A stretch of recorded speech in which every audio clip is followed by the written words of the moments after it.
Hello children, it's a long time I have interacted with you all. I miss you all.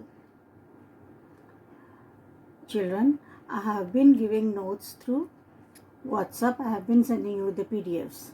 I think you have noted down. Even you all have fared in the test also. But many of the students, like 25% students, I am saying they are not responding. I am really worried about those children.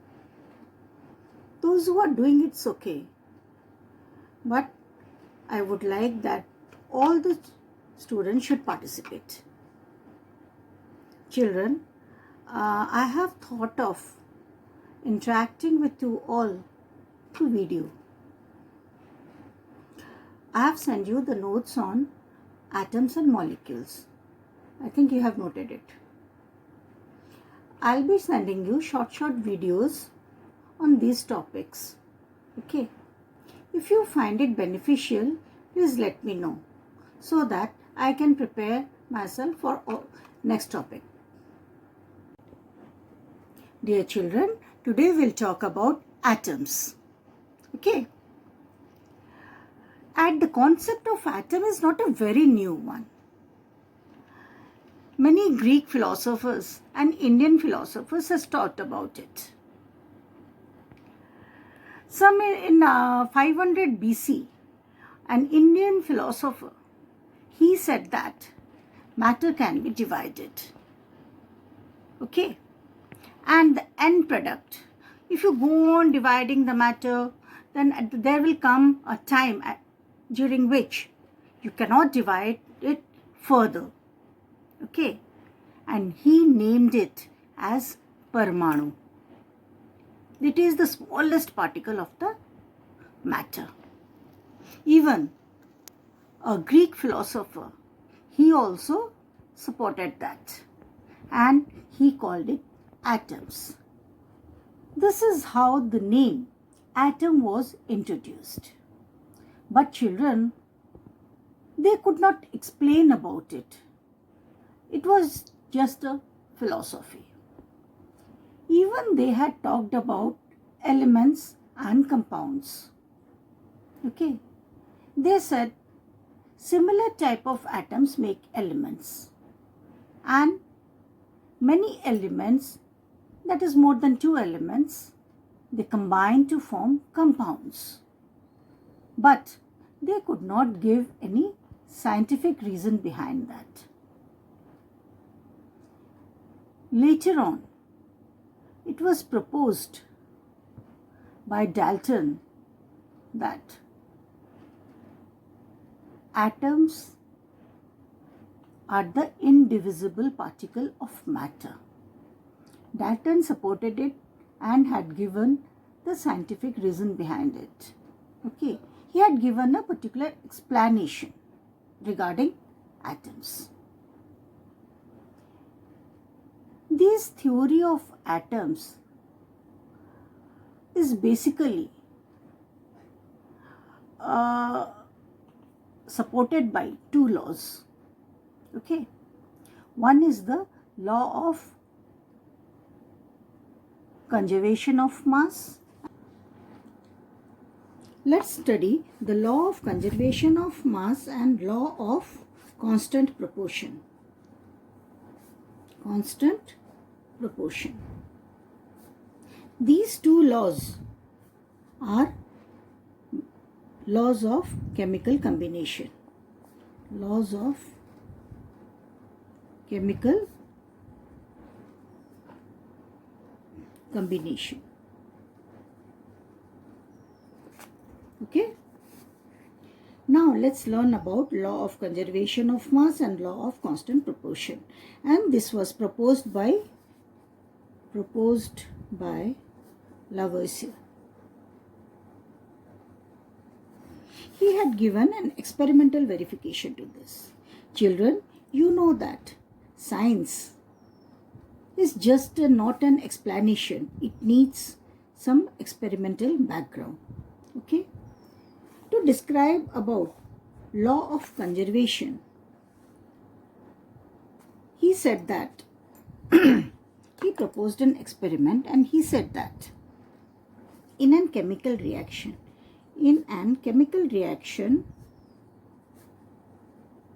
what happens? In chemical reaction, you know, reactants will give rise to products. Okay. Now, according to this law of conservation of mass, it was proposed that the mass of reactants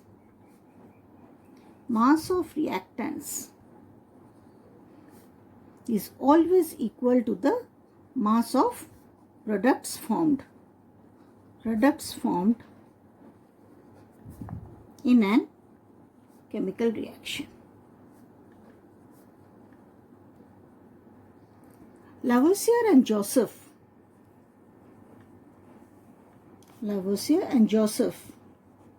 they had given an experimental verification of this also. What is the experimental verification? Suppose, let's take an example. Let us take two types of reactants.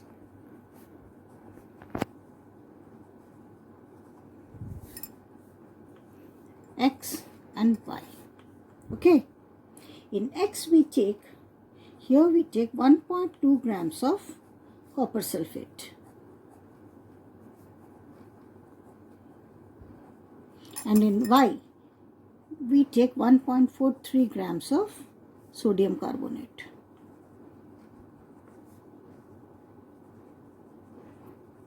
Here we take two types of reactants, X and Y. On combination, they will form X plus Y. Okay. Now, what is the total weight? What is the experiment? Weight of copper sulfate is 1.25 grams and weight of sodium carbonate is 1.43 grams. Now, let us take 10 ml water. Okay. And make a solution of each. Make a solution of each.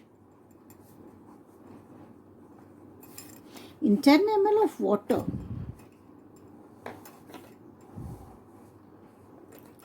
let me mix this copper sulfate in 10 ml of water and make a solution. Okay. Here we have X. Similarly, let's make a sodium carbonate solution in same 10 ml of water. Okay. And let me put it in a small test tube and hang it and put it inside this container. Okay, inside this conical flask. A small test tube contains sodium carbonate solution and this contains copper sulfate solution.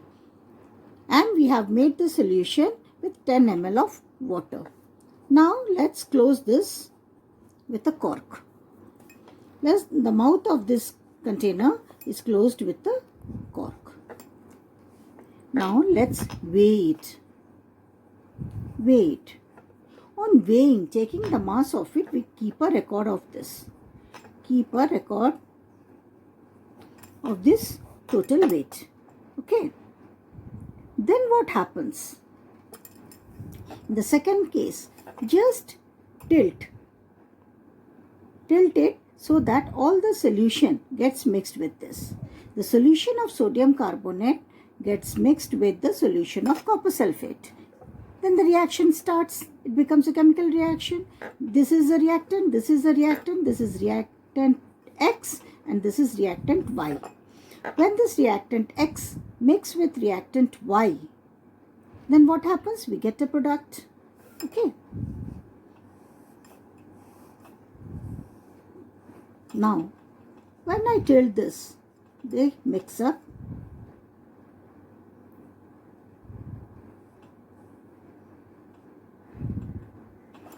And it is closed by the cork. Now, on mixing, what happens? We get a product and that is the combined solution. Okay. Then again we take the mass, weight. Now we will find that mass of reactants, that is X plus Y, will always be equal to the mass of products. Okay. This was the experiment which supports the law of conservation of mass. That is, before reaction, the weight of reactants, we have taken the weight of reactants, and after reaction, when this is mixed, a reaction takes place, and we see and weigh it, and we find that weight of X plus Y is always equal to the weight of the product. Children, let me tell you one thing. Why do we put a cork over here? So that in the reaction, suppose in any of the reactions, suppose some gas is produced, they do not come out of this. And one more thing, let me tell you. While practically doing this in the laboratory, we come across certain discrepancies. There may be variation of very like 2 to 5% of error might be there. Okay, why this error comes? This error is due to air resistant, due to certain physical constraints. Okay, in the laboratory, we don't have very, like some dust might be there, some air interference will be there. So we get 2 to 5% error. So that is admissible. This is how the law of conservation of mass is proved. You can take some more examples that is proposed in your books. You can go through it. Okay. Let us learn about next law, law of constant proportion. Law of constant proportion. It is also called as law of definite proportion.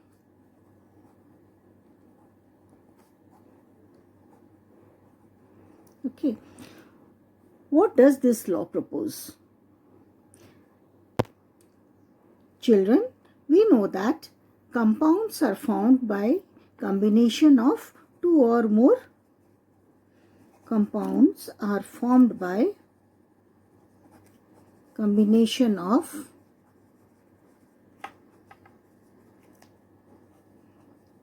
two or more elements. Okay, and these elements are in definite proportion by mass. For example, if I take the case of water, H2O, okay, we see that in 9 grams of water,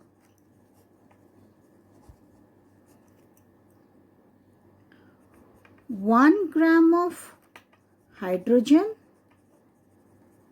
and 8 grams of oxygen.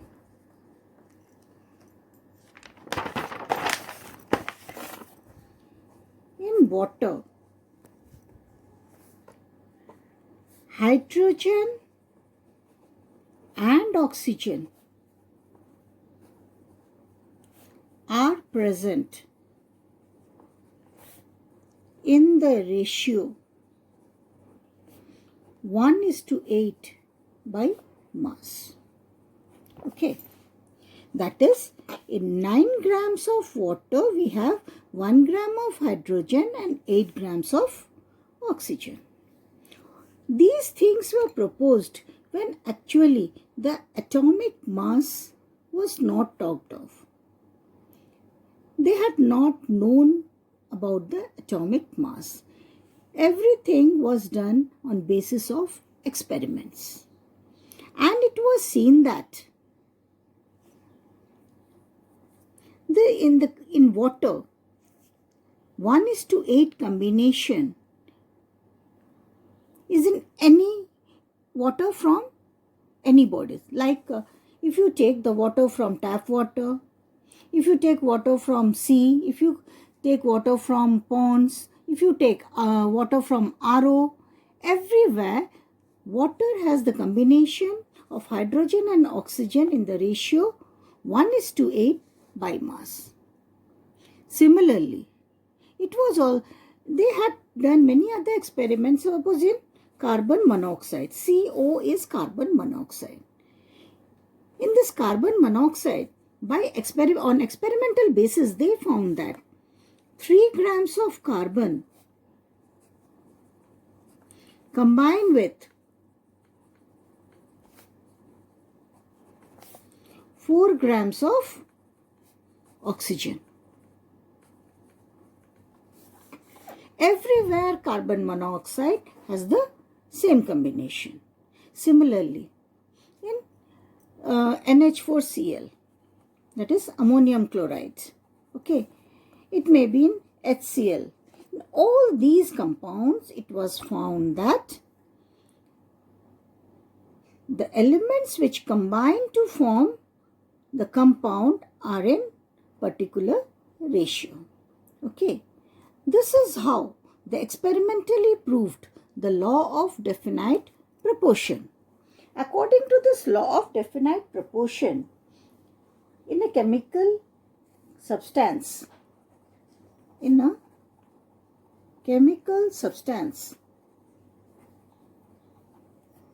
the elements are always present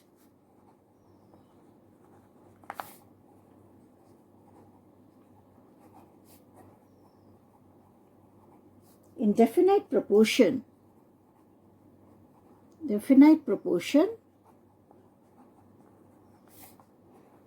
by mass. Okay, these were the important 2 laws which were experimentally verified, and on basis of these laws, Dalton proposed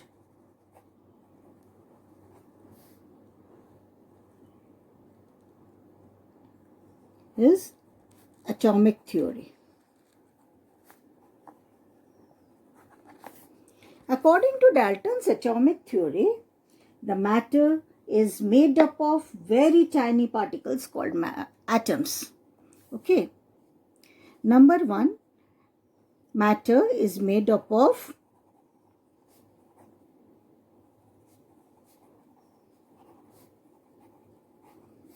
atoms. Atoms are very tiny particles. Okay. In the second law, he said, atoms are indivisible. Means, you cannot break the atom. Okay. They cannot be divided. But later on, many other theories also had come to consideration. But according to Dalton's proposition, atoms are indivisible. Then he said, atoms of a given element are identical in nature.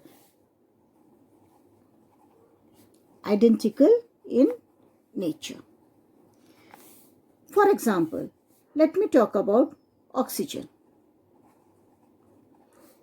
All atoms of oxygen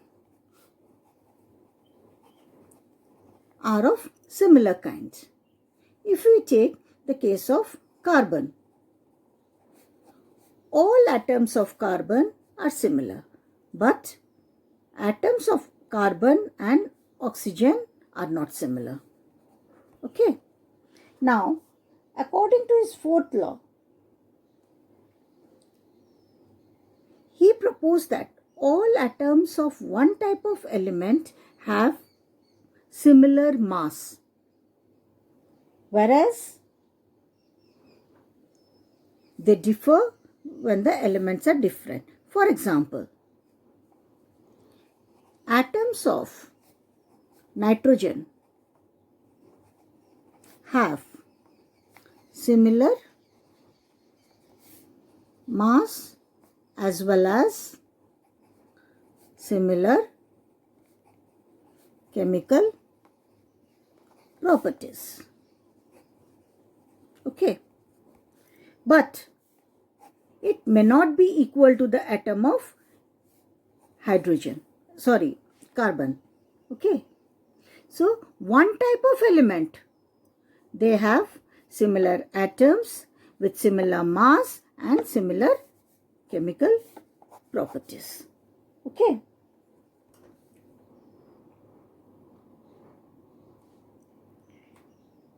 One more thing Dalton has proposed, that in a chemical reaction, in a chemical combination,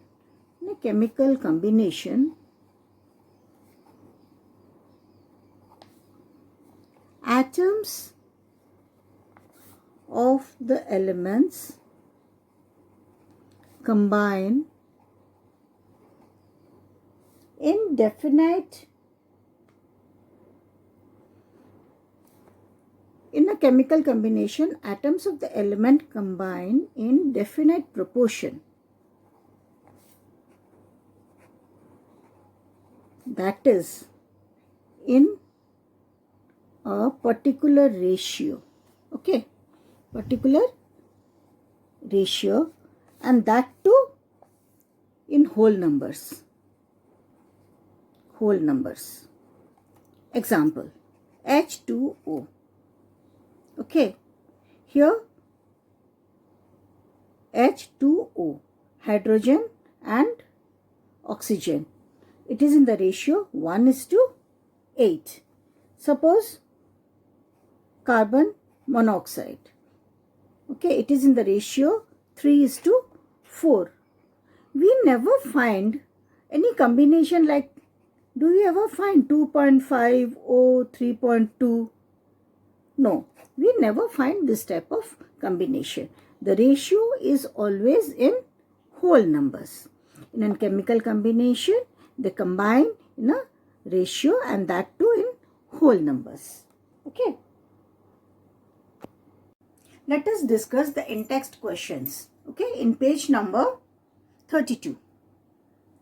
In a reaction, 5.3 grams of sodium carbonate reacted with 6 grams of ethanoic acid. Okay.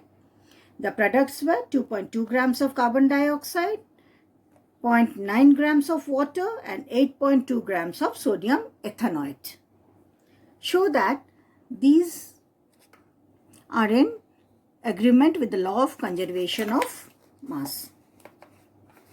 Children, here in the reactants, 5.3 grams of sodium carbonate and 6 grams of ethanoic acid. Okay. Now, let us combine these two. How much we get? 11.3 grams product. Okay. Now, according to the question, the products were 2.2 grams of carbon dioxide, 0.9 grams of water, and 8.2 grams of sodium ethanoate.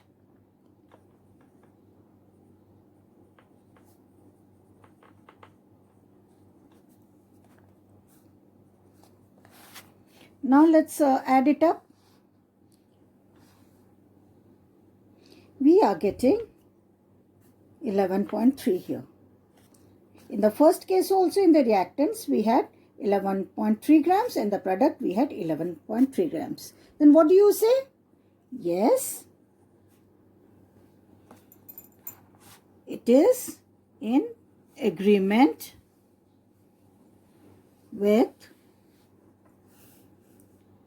law of conservation of mass. Okay, children, this is how you are going to do it. Our next question is, hydrogen and oxygen combine in the ratio 1:8 by mass. Okay, to form water, as we had discussed earlier. What mass of oxygen would be required to react completely with 3 grams of oxygen? Here it is hydrogen is 1 gram and here oxygen is 8 gram. Now it is given that 3 grams hydrogen will react with how many grams of oxygen? Obviously, 8 into 3 is equal to 24 grams to form water. Okay, then how much water will it form? 3 plus 24, that is 27 grams of water will be formed.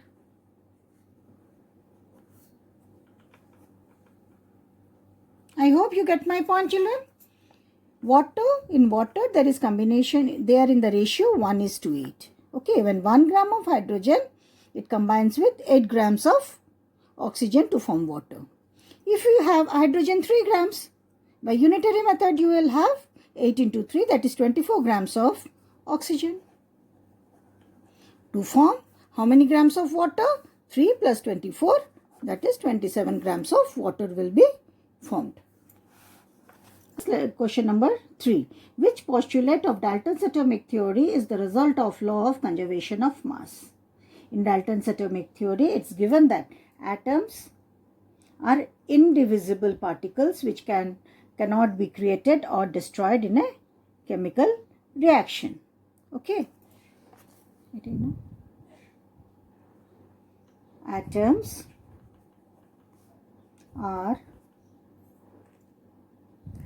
indivisible particles which cannot be created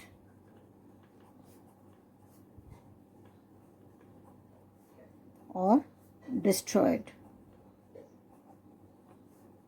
in a chemical reaction. From this postulate, it is obvious that atoms in the reactants, mass of atoms in the reactants is similar to the mass of atoms in the product side. It can neither be created nor be destroyed. Now let's go for the question number 4. Which postulate of Dalton's atomic theory can explain the law of definite proportion? Atoms combine in the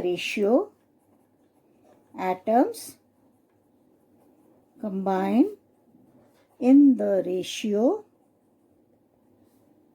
of small whole numbers and form compounds. Okay. This shows that they are combined in definite proportion. Children, this is all for today. Now you read the book minutely, go through my notes given earlier and then write the in-text questions. If any doubt, you can talk to me over my WhatsApp. Okay, children? If you find it quite beneficial, this way of interacting with you all, then you can suggest me so that I can make small videos and we can talk over there. If you have any doubts, let me know. Be free to share. Okay, bye. Take care.